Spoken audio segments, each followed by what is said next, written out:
안녕하십니까. 반갑습니다. 간만에 머리도 감고 면도도 좀 했습니다. 오늘은 이게 이제 구원관과도 관련이 있고 유일신과도 관련이 있는데, 침례를 줄 때 누구 이름으로 주는 것이 이제 성경적인가, 이 부분에 대해서 잠깐 성경적으로 한번 고찰해 보고 싶은데요. 지금 많은 대부분의 우리나라 교회들에서는 침례를 줄 때 첫째 이제 뭐 6개월 학습 이런 잘못된 것이 있고, 또 두 번째는 이제 약식으로 주는 문제점들이 있죠. 그리고 세 번째는 유아 세례를 주는 데도 아직 있고요. 그리고 네 번째 아주 잘못된 것 중 하나가 성부, 성자, 성신의 이름으로 세례를 주노라, 이렇게 하는 경우가 대부분입니다. 그래서 이제 그거는 이제 성경적으로 우리가 고찰해 볼 때 좀 문제점이 많죠. 마태복음 28장에 나오는 아버지와 아들과 성령의 이름으로 침례를 주라는 그 구절이 있습니다. 다 아는 구절이죠. 이걸 해석을 잘못한 겁니다. 그래서 우리가 성경을 볼 때 여기에서 하시는 말씀과 여기서 하시는 말씀이 틀려 모순인처럼 보이는 경우가 있습니다. 물론 우리가 뭐 인간의 그 지혜로 모든 걸 다 풀 수는 없지만 웬만한 거는 성경적으로 다 풀립니다. 그래서 이게 이제 못 풀면 두 개 따로 노는 거죠. 근데 그게 아니고 이걸 성경적으로 풀면 풀립니다. 이제 선입견을 버리면 되는 거죠. 이제 선입견을 못 버리니까 이게 이상하게 이제 해석이 돌아가는 거거든요. 분명히 예수님은 성천하시기 전에, 그러니까 이제 사복음서의 마지막과 사도행전의 앞부분은 겹치잖아요. 예수님 성천하시기 전에 지상 대명령 두 가지가 있거든요. 모든 족속으로 제자를 삼아 침례를 주라는 거 하고, 또 하나는 예루살렘을 떠나지 말고 아버지 약속하신 것을 기다려라. 침례 요한은 물로 침례를 줬지만 너희들은 성령으로 침례받을 것이다. 그래서 그 물침례와 성령 침례, 여기 뒤에 이제 구원과도 관련이 있습니다. 그 지상 대명령, 아주 중요한 성천하시기 전에 마지막 명령 중에 침례가 있죠. 그리고 침례를 줄 때는 아버지와 아들과 성령인 그 어떤 이름으로 주라라고 이렇게 명령을 하셨습니다. 이걸 잘못 해석하시는 분들은 그 말을 그대로 따라하라는 것으로 해석을 하는 거죠. 그런데 엄격히 성경에는 성부와 성자와 성신의 이름으로 세례를 주라고 한 구절은 없습니다. 아버지와 아들과 성령의 이름이죠. 같은 거 아니냐? 같은 거 아닙니다. 삼일체 신학적 이름에서의 성부, 성자라는 것은 성경에 나오지 않습니다. 물론 이제 거룩한 아버지 이렇게 이제 표현할 수는 있죠. 근데 삼일체에 쓰는 성부, 성자, 성신의 그 신학적 그 뭡니까? 용어는 그게 아닙니다. 다릅니다. 그래서 그렇게 명확하게 성부, 성자, 성신의 이름으로 침례를 주라 한 구절도 없어요. 그것도 잘못된 것이죠. 한다면 그대로 따라하려면 아버지와 아들과 성령의 이름으로 침례를 주노라, 뭐 이렇게 해도 성경적이죠. 자, 근데 여기서 실제 그러면 성경에서 침례를 줄 때 아버지와 아들과 성령의 이름으로 침례를 준 예가 있느냐? 성경에 없습니다. 여러분들이 사도행전 쭉 보시면 신약 성경 그 어디에도 침례를 줄 때 예수 이름 외에 어떤 다른 이름으로 침례를 준 예가 없습니다. 아무도 여기에 대해서는 대답을 못 하거든요. 뭐 저도 이 부분에 대해서 많은 토론을 해봤지만 다들 그런 자기들도 인정하는 바입니다. 근데 여기서 그럼 왜 예수님의 말씀과 제자들의 그 행동이 틀리냐 이거죠. 틀린 게 아닙니다. 왜냐? 제자들은 예수님과 예수님의 공생의 기간 3년 동안 같이 다니며 직접 배운 분들이잖아요. 그러니까 우리보다 훨씬 더 잘 알고 있는 거죠. 그런데 제자들이 이것을 잘못 해석할 리가 없습니다.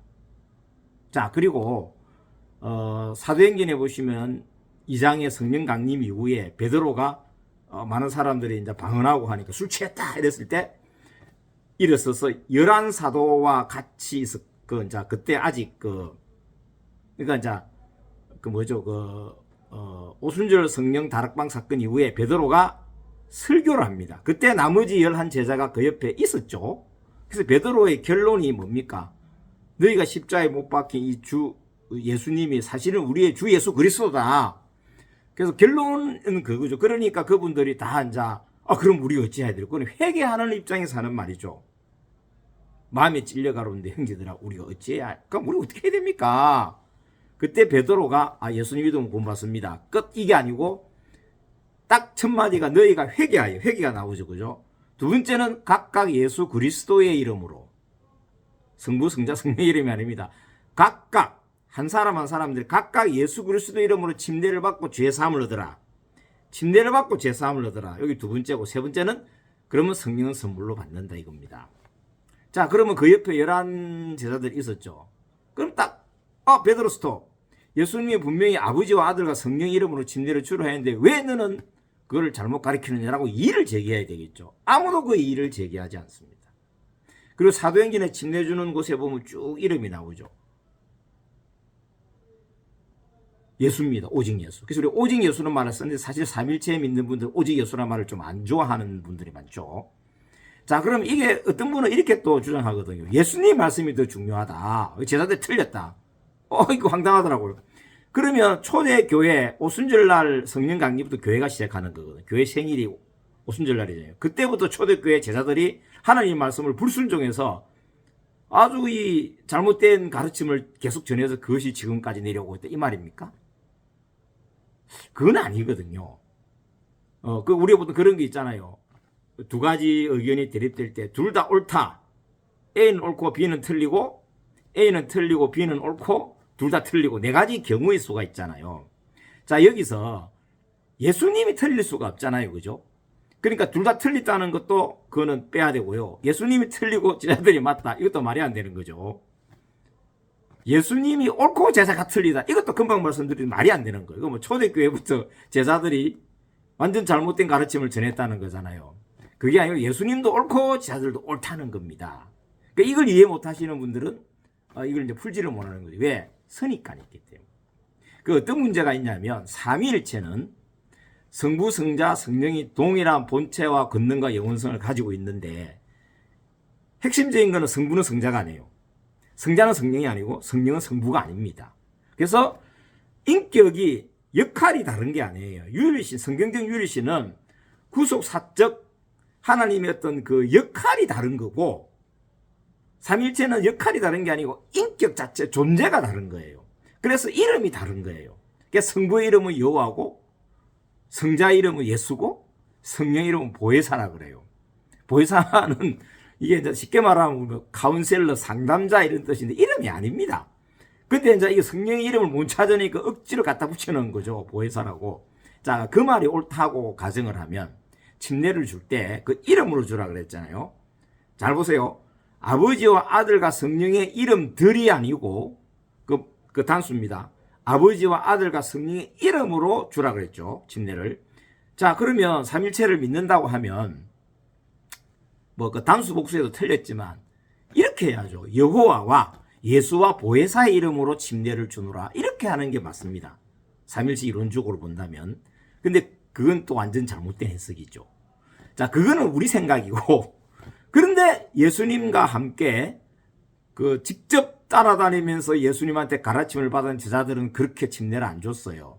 예수 이름으로만 침례를 줘요. 잠깐. 당신은 잘못됐어. 왜 아들의 이름으로만 침례를 주는 거야? 예수는 아들의 이름이지 아버지 이름이 아니야. 이거는 삼일체의 주장입니다. 근데 분명히 침례를 줄 때 그 말을 그대로 따라하는 뜻이 아니에요. 침례를 줄 때 아버지와 아들과 성령의 이름으로 세례를 주노라 또는 침례를 주노라 이렇게 말을 그대로 따라하는 뜻, 그렇게 해석하면 잘못하는 거죠. 그렇게 해석하는 사람들도 있는데 그게 아니고 침례를 줄 때 이름이 있어요. 아주 중요한 이름이죠. 이 이름은 아버지의 이름이자 아들의 이름이자 성령의 이름인 그 어떤 이름, 그걸 이제 우리가 수학에 X라고 합시다. 분명히 이건 단수입니다. 복수가 아니에요. 이름이 하나입니다. 자, 근데 제자들은 당연히 그게 예수예요. 왜 그렇습니까? 아버지와 아들과 성령이 인격으로 구분되지 않는 존재는 하나고 그 역할과 사역이 다르다는 것을 알아요. 그래서 아버지의 이름이 아들의 이름이고 아들의 이름이 성령의 이름이고 성령의 이름이 여호와의 이름이 같다는 거 아는 거죠. 자, 여기서 우리가 이제 하나 아셔야 될 게 그 하나님이라는 존재가 뭐 진화하거나 발전하진 않아요. 그러나 하나님의 자기의 정체를 우리 인간들에게 알려줄 때 그 시간이 지남에 따라 그걸 하나씩 발전적으로 자신의 정체를 알려주세요. 쉽게 말하면 어린아이가 아빠를 알아가는 거와 비슷해요. 처음에는 그냥 아빠 그러지 뭐 모르잖아요. 그러다가 좀 크면은 우리 아빠가 뭐 하시는 분이다. 또 뭐 아빠의 함자 성함 이름이 어떻게 된다. 근데 이제 그것이 다가 아니잖아요. 근데 나이가 들고 커가면서 점점점 아빠에 대해서 많이 알아지는 것처럼 처음에 그 아빠 이름도 모르잖아요. 그죠? 성경을 잘 보시면은 창세기에 아담이 그러니까 아담과 하와가 가인이 아벨을 죽이고 세 번째 아들 그 세 번째 아들이라고 꼭 할 수는 없는데 셋을 낳는 그 기록이 나오잖아요. 그 성경에 분명히 창세기에 그렇게 나옵니다. 비로소 그때부터 하나님의 이름을 부르기 시작했다. 여러분 오해하면 안 되는 게 뭐냐면 여호와라는 이름은 모세 때 계시가 된 거예요. 그리고 우리가 모세 오경이라 하는데 대개 이제 창세기부터 그 모세 오경은 모세가 기록한 걸로 보잖아요. 그럼 이미 그때는 여호와의 이름을 알고 있기 때문에 그래서 저도 이제 이 원어를 다 뭐 알지를 못하니까 구약의 여호와라고는 나오는 단어가 정말 원어에 여호와라고 되어 있는지 그거는 저는 잘 몰라요. 근데 여호와라는 단어를 쓸 수는 있어요. 왜? 이미 모세 때는 그 하나님이 여호와라는 게 계시가 되어 있기 때문에. 그러나 그전에는 그걸 몰랐죠. 그래서 하여튼 창세기를 찾아보시면 그때 비로소 하나님의 이름을 이제 부르기 시작했다라고 나옵니다. 자, 그러다가 예를 들어서 이제 아브라함 때가 되잖아요. 하나님께서 잘 보세요. 창세기 15장인가 전능하신 하나님으로 나타나요. 그래서 그 다음에 모세 때 오면 하나님은 여호와로 나타나 자기를 계시오. 나는 여호와라. 스스로 있는 자다 이거지. 그래서 우리가 구약의 대표적인 하나님의 이름을 여호와라고 부르거든요. 그러면 그 뒤에 계시된 하나님의 이름이 뭐냐? 그게 예수예요. 그 예수는 아들의 이름으로만 끝나는 게 아니라 아버지의 이름이기도 한 것입니다. 그리고 우리가 계시록에 가면 또 새 이름이 나오죠. 그거는 그때 가서 이야기고. 자, 그러면 여기서 우리가 이제 한번 생각해 봐야 될 게,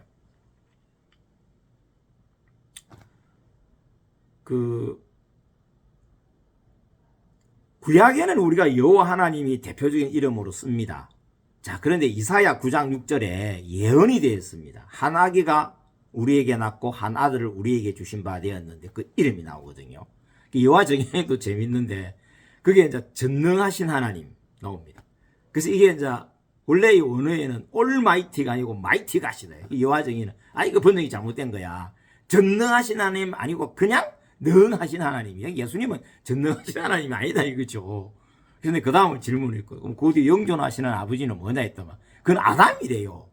황당한 해석이죠, 그죠? 예수님의 이름이 영존하시는 아버지예요. 그리고 거기 보면 기묘자라 모사가 카운셀러입니다. 쉽게 말하면 그게 보혜사예요. 그 아들, 미래에 태어날 아기 예수 아들의 이름이 아버지예요. 이 삼위체는 이거 사실 기대면 안 되는 거예요. 왜? 아들과 아버지는 다르기 때문에. 같으면 안 됩니다. 그래서 이제 뭐 예수님과 아버지가 같다 그러면 그 성부 순환수레가 그럼 아버지가 그러면 십자가에 돌아갔단 말이냐, 아버지가 고난을 받았단 말이냐, 이가 성부 순환수레라고 아주 그쪽에 비판한 삼일제에서는 그걸 아주 잘못된 것으로 해석을 하거든요. 근데 어쨌든 그 이름에 관해서, 그래서 쉽게 말하면 우리 시대에 계시된 하나님의 이름은 예수입니다. 만일 여호와가 아버지의 이름이고, 그죠? 또 그 예수가 아들의 이름이라고 삼일체적으로 해석을 한다고 한다면 왜 지금은 아버지 이름 여호와를 쓰지 않나요? 대표적으로. 여러분 성경 그 신약을 보세요. 신약을 보시면 여호와라는 단어가 몇 개 나올까요? 하나도 안 나옵니다. 그럴 리가. 성경 좀 읽어보신 분들 알잖아요. 신약에는 여호와라는 단어가 하나도 없습니다. 그러면 구약을 인용한 게 많은데 그러면 어떻게 된 거예요?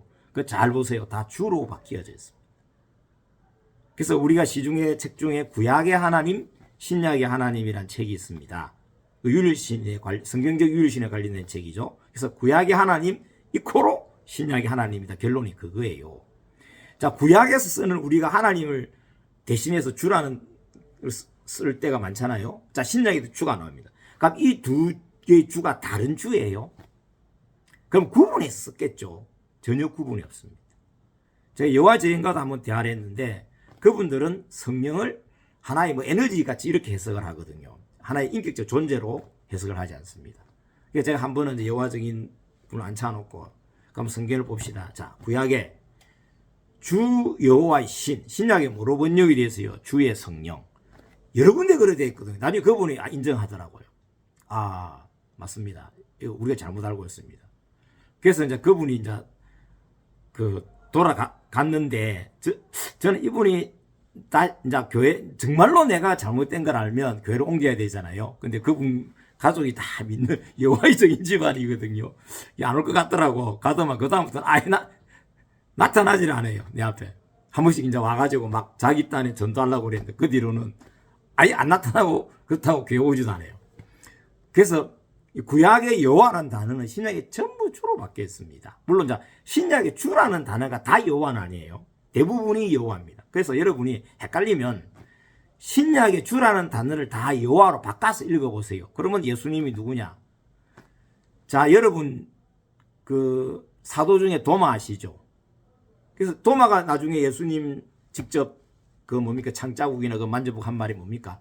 나의 주시며 나의 하나님이시니이다. 이게 구약적으로 표현하면 나의 여호와시며 나의 하나님이시다. 이렇게 되는 거예요. 자, 여러분 삼일체는 그 시대에 없었어요.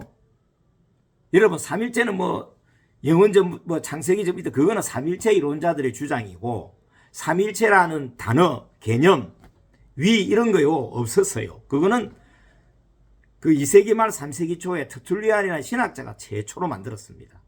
그리고 이것이 나중에 점점 시간 속에 발전하고 확립돼가 천주교에서 삼일체 교리가 확립이 된 거예요. 그런데 종교개혁 하시는 우리 위대한 선구자분들께서 안타깝게도 그 몇 가지 문제점이 많은데 그 중에 하나가 사도신경 삼일체 이거를 버리지 못한 거거든요. 그걸 버려야 되는데 그러니까 그분들도 자기들이 그 믿음의 틀을 깨지를 못한 거예요. 이게 어디서 깨지느냐면 오순절 운동 20세기 오순절 운동이 터질 때 폭발적으로 여러분 우리나라의 평양 대봉 운동 그것도 오순절 운동의 한 일환입니다. 그 시기에 전 세계적으로 거의 성령 폭발 같은 하나님의 그 늦은 비의 역사가 나타났거든요. 중국에도 그때 그렇게 복음이 들어갔어요. 정확한 기원은 모르는데 그 중국에서도 예수 이름 침례 그 물과 성령으로 거듭나고 성경적인 유일하신 하나님 믿는 그 교회가 있어요. 지하 교회로 거의 한 1억 정도 뭐 수천만 명에서 뭐 그 될 거라고 보는데 참 예수 교회입니다. 진야소 교회. 저도 그분들 만나서 좀 이야기도 해보고 했는데 뭐 공통되는 부분 아주 중요한 부분은 공통되지만 또 지역적으로 많이 틀리죠. 하여튼 이제 그런 게 있다. 전 세계적인 폭발적으로 재밌는 거는 그런 오순절 운동 속에 선교사 한 분이 페르시아로 갑니다. 그래서 페르시아에서 그 당시는 이제 러시아인가 소련인가 가깝잖아요. 그게 복음을 전합니다. 그래서 어떤 여성분이 거기서 구원을 받아요.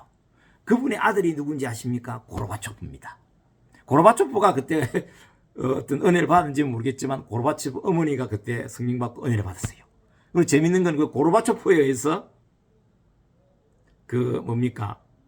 그 소련이 이렇게 오픈되잖아요. 그죠? 그게 우연일 수 있는데 제가 볼 때 어쩌면 그런 어떤 하나님의 뜻이 섭리했던 건 아닌가 이렇게 생각되기도 하고 그래서 우리나라 평양 대부흥도 사실은 그런 성령의 운동의 그 한 일환이라고 보시면 됩니다. 그래서 미국에서 오순절 운동이 일어날 때 처음에 교파가 없었어요. 그 아마 관심 있는 분하고 관련되는 책을 보시면 그 자연스럽게 성령의 운동으로 그죠? 사람들이 모이고 교리도 없었고 뭐 어떤 예배 드릴 때 뭐 우리 같이 뭐 이렇게 순서 이런 거 그냥 하나님의 성령의 역사를 그렇게 해가지고 출발해가지고 폭발적으로 성장한 거예요. 하나님의 성령의 역사로 난리가 났죠. 뭐 방언 터지고. 그래서 이제 그 오순절 운동할 때 지금은 우리가 한국의 순복음 교단이라 그러는데 우리하고 뿌리가 같죠. 원래 미국에서는 이제 어셈블 가대가 하나님의 성회가 형성될 때 그 중요한 아주 그 교단을 뭐 그때 모임에 중요한 역할 하실 때 목사님들 계신데 그분들 중에 많은 분들이 이제 사실은 우리 연합 오순절에 이제 뼈대가 되시는 분들이죠. 그때 하나님의 유일성, 예수님의 침례 이런 게 계시가 옵니다. 그래서 이제 뭐 그건 하나 역사적인 흐름이고요. 그래서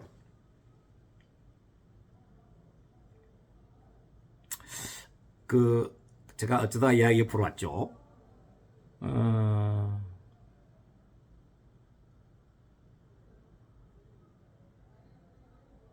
하여튼 예수님 시대에는 삼일체라는 믿음, 그런 개념 자체가 존재를 안 했었어요. 예, 그걸 아시면 되고. 자, 그래서 이제 예수 이름 침례에 있어서 제자들이 예수님 말씀을 잘못 알아들은 게 아니고 아버지와 아들과 성령의 이름이 예수란 걸 제자들은 알고 있는 거예요. 그래서 성경에 보면 이름이 나오는 데는 전부 다 예수가 나옵니다. 자, 그리고 이름과 관련해서 중요한 게 뭐냐면 사도행전 4장인가 나오죠. 예수님에 대해서 구원을 얻을 만한 다른 이름을 이 예수 이름에 우리에게 주신 일이 없다고 했어요. 언제? 우리 시대에. 아셔야 돼요. 구약 시대에는 여호와 이름이 구원을 주는 이름이죠. 그래서 여호와 이전에 이후에 다른 신이 없고 다른 구원자가 없어요. 그래서 예수님은 우리의 구원자잖아요. 신약에 나오는 아까 주를 다 여호와로 바꿔서 읽어보시면 아주 쉽게 해결이 됩니다. 죄송합니다. 우리가 교회에서 이제 보면 모일 때 예수 이름 모이죠. 기도도 예수 이름을 하죠. 귀신을 쫓아내도 예수 이름을 쫓아내죠. 말이나 일이나 다 주 예수 이름으로 하게 되어 있습니다. 그런데 왜 침례만 예외적으로 예수 이름으로 안 할까요? 그건 성경적이지 않은 거죠. 그래서 이제 삼일체 입장에서 이걸 이제 받아들이기 힘든 게 조금 아는 분은 알거든요. 이걸 인정하면 아버지의 이름이 예수라는 걸 인정하게 되잖아요. 그럼 삼일체 이름이 틀리잖아요. 그러니까 자기들은 그걸 피해가는 거예요. 그게 아니고 그러니까 삼일체가 틀린 거예요. 성경을 그렇게 해석해야 되는 겁니다. 내가 가지고 있는 그 이론의 틀이 공부하기 때문에 그걸 못 받아들이는 거예요. 아는 분들은. 근데 그게 아니고 그렇기 때문에 삼일체가 틀린 겁니다. 그리고 그 해석을 잘못해가 성부, 성자, 성신의 이름으로 침례를, 이건 말을 따라하라는 게 아닙니다. 여러분, 대통령의 이름이 대통령인가요? 아버지 이름이 아버지인가요? 여러분, 이제 은행에 가서 돈 찾으러 갔거든요. 그래서 이제 아버지의 이름으로 돈 찾으러 왔는데요. 그래서 이제 은행의 직원분이 그 아버님 성함이 어떻게 되시죠? 아버지 이름이니까요. 그 말이 돼요, 안 돼요? 안 되죠. 홍길동 이름이 나와야 되잖아요. 대통령 지금은 윤석열, 그 앞에는 문재인 이름이 나와야 되는데 계속 그 이름은 안 되고 아버지 이름으로 돈 찾아라고 했는데요. 그게 말이 안 되는 거잖아요. 그 말이 안 되는 엉뚱한 짓을 그 소위 신학을 했다는 그 박사님들이 그 짓을 하고 있잖아요, 여러분. 말이 되는 거예요. 이게 말이 안 되는 거예요. 예수님의 명령은 우리는 순종해야 되거든요. 그걸 해석을 잘못하고 그걸 따라하는 말이 아니에요. 침례를 줄 때 이름, 그 이름은 아버지의 이름이자 아들의 이름이자 성령의 이름이 그 어떤 이름으로 줘라. 이름들이 아니에요. 원어 찾아보서 이름이에요. 단수예요. 그러면 그 이름이 뭐냐? 그 예수죠. 아니, 아버지 이름이 여호와인데 그건 구약의 하나님의 이름이고 지금 우리에게 계시된 하나님의 이름은 예수라 이 말입니다. 그게 아들의 이름으로만 끝나는 게 아니고 아들의 이름이자 아버지 이름인 거죠. 그래서 이사야 9장 6절에 예언이 되었어요. 이미 수천 년 전에 아들의 이름은 영존하시는 아버지. 영존하시는 아버지가 하나님 외에 또 있습니까? 거기 나오는 여러 이름들이 여러 개 신을 말하는 게 아닙니다. 한 하나님을 우리 대통령을 표현할 때 그렇게 하잖아요. 행정부 수반이죠. 국군 통수권자죠. 또 우리나라 소위 국가의 원수란 말입니다. 왜 여러 가지의 어떤 역할, 직임이 있을 수 있죠. 그러면 존재가 몇입니까? 하나죠. 이름 하나죠. 자, 대통령 해외 순방 가면 우리나라에는 대통령이 안 계시지만 그러면 그 대통령의 권한이 영향이 우리나라에서 없어집니까? 그렇지 않습니다. 하나님께서 이 땅에 인간으로 오셔도 예수님은 누구냐면 육체를 입으신 여호와라. 성경적 유신 저희들은 그렇게 해석을 하거든요. 예수님이 이 땅에 계시다고 해서 본부가 그 하늘나라나 다른 우주에 영향이 안 미칠까요? 아니에요. 하나님은 온 우주에 충만한 분이시기 때문에 전혀 관계가 없습니다.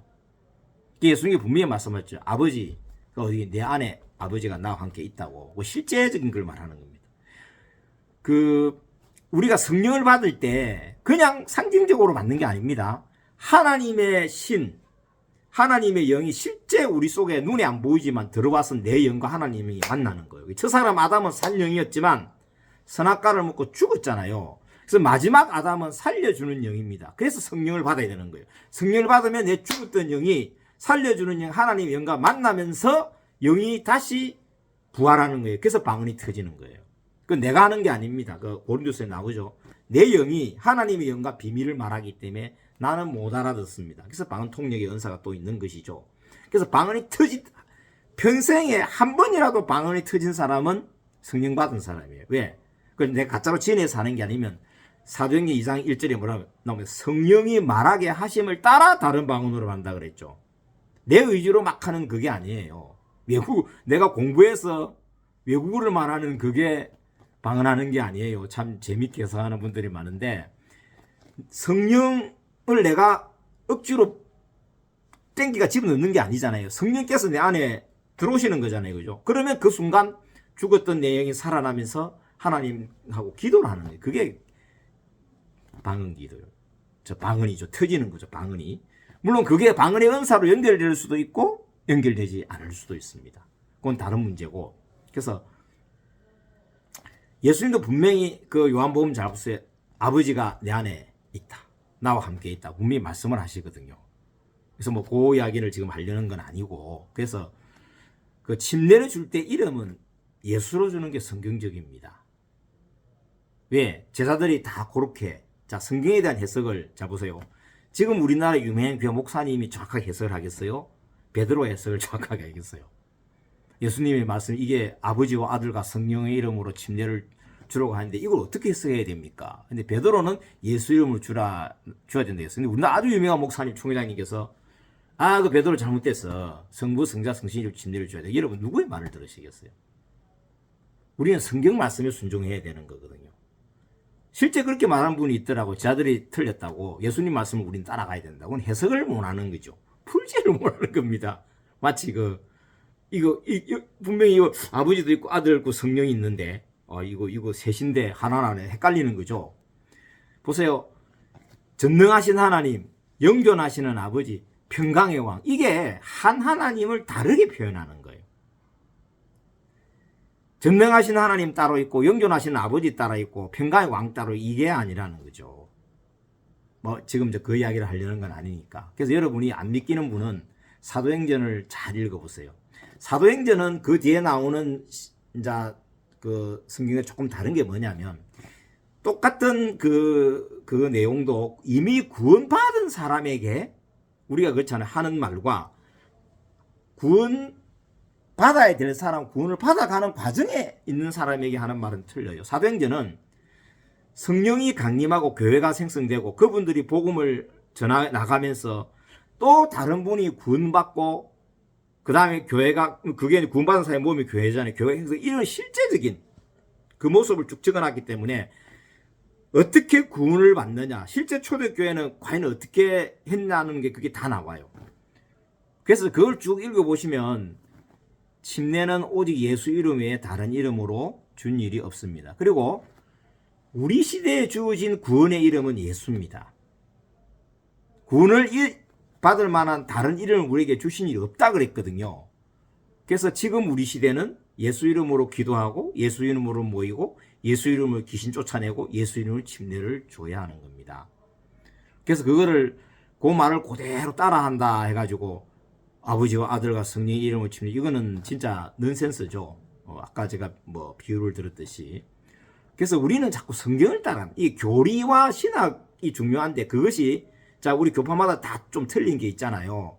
다 자기가 옳다 그러거든요. 근데 재밌는 거는 그쪽 신학교 나온 분은 먼저 선입관이 들어요. 그러면 다 장로교는 장로교, 감리교는 감리교, 침례교는 침례교, 다 그건 당연한 거죠. 다 이제 우리 해석이 옳다 이거야. 근데 우리가 사실은 이렇게 토론을 해보면 이게 논리적으로 이 해석이 정말 좀 바람직하다, 이런 거는 사실이 있습니다. 그래서 이 부분은 어려운 부분이 아니에요. 여러분이 쭉 읽어보면 분명히 예수 이름으로 침례를 준 그 외에 다른 기록이 없습니다. 그래서 제자들이 성경을 잘못 해석한 것이 아니고 제자들은 정확하게 성경을 해석했는데 삼일체론자들의 입장에서는 그 선입견 때문에 못 받아들이는 거죠. 성경에 그렇게 나와 있잖아. 이 경의 예언의 말씀 중에 지극히 작은 것 하나라도 가르치고 지키는 자는 천국에서 크다 일금을 받을 것이요, 그렇지 않은 자는 천국에서도 지극히 작다고 했어요. 그래서 하나님 말씀을 이렇게 여러분이 뭐 제자들이 한 거는 안 중요하고 예수님이 한 말씀은 더 중요하고, 그래서 예수님 말씀 더 따라야 된다. 이는 어불성설입니다. 성경으로 기록된 것은 그게 하나님 말씀이에요. 제자들도 하나님의 어떤 그 사도행전에 보면 다 그게 하나님의 감동과 어떤 섭리 속에서 성경으로 기록된 거거든요. 다 기록하려면 엄청 많죠. 그리고 딱 필요한 것만 기록한 게 성경입니다. 요거 우리가 성령은 진리의 영이잖아요. 우리가 남이 안 가르쳐줘도 깨달을 수 있어요. 일부러 그렇게 하라는 뜻은 아니에요. 그럴 수도 있는 게 왜 성령이 함께 하시면. 그런데 성경책에 왜 하나님이 우리가 구원은 유일하신 참 하나님과 그의 보내신 자 예수 그리스도를 아는 거거든요. 우리 시대 구원은 첫째 하나님 바로 믿는 거, 두 번째 물과 성령으로 거듭나지 아니하면 하나님 갈 수 없습니다. 예수 믿어도 그렇습니다. 그 성경이 그렇게 나오니까. 자, 그러면 유일하신 참 하나님과 예수님의 관계를 어떻게 알고 믿느냐? 이게 구원과 관계가 있습니다. 네, 관계가 있어요. 그래서 중요한 부분인 거죠. 그래서 그거는 또 침례 주는 것과도 관련이 있습니다. 조금 생각보다 이제 시간이 길어졌는데요. 그래서 침례는 예수 그리스도의 이름으로 주는 것이 성경적이다. 성부, 성자, 성신 이름으로 주는 것은 넌센스다. 재밌는 거는 여호와의 증인도 예수 그리스도 이름으로 침례를 줍니다. 왜? 자기들도 성경은 그렇게 나와 있으니까. 그래서 이 문제 이야기하면 또 다른 말로 돌려야 되죠. 그리고 이제 그들이 믿는 예수는 하나님이라고 하지만 사실은 천사장 미가엘이 사람으로 된 분 예수죠. 그래서 그 예수 이름의 침례는 무효한 겁니다. 그래서 사도행전에 나오듯이 예수 이름으로 침례를 안 받았으면 다시 침례를 받아야 됩니다. 그걸 잘못된 예수 이름으로 받은 거잖아요. 그죠? 하여튼 오늘 이렇게 정리를 하고요. 어쨌든 혹시 제 이 영상을 보시는 분이 계시다면 제 영상은 볼 거는 없습니다. 이렇게 말만 있고 자꾸 얼굴 쳐다보면 여러분 밥 먹다가 보면 자칫하면 취할 수도 있으니까 그냥 오디오처럼 들으시면 돼요. 저도 이제 식사할 때나 어디 제가 이제 재활 운동할 때나 화장실에 갈 때 이 유튜브 제가 관심 있는 거는 그냥 오디오처럼 계속 듣습니다. 신앙적인 부분도 있지만 그거는 사실 적고 제가 관심 있는 부분은 다른 데 많아가지고 하여튼 다음에 기회가 되면 제가 이제 우리 민족의 기원 이 성경적으로 어떻게 볼 것이냐. 물론 이제 완전 뿌리를 다 알 수는 없지만 흐름은 우리가 알 수가 있습니다. 그래서 그거 보면 상당히 재밌는 부분도 있고 그런데 어쨌든 그냥 오디오 듣는 식으로 이렇게 안 보셔도 돼요. 옆에 그냥 틈틈이 넣고 들으셔도 되고요. 어쨌든 단 한 분이라도 제 이 영상을 보시고 성경적으로 올바르게 침례를 주는 부분에서 이해에 도움이 되셨으면 좋겠습니다. 감사합니다.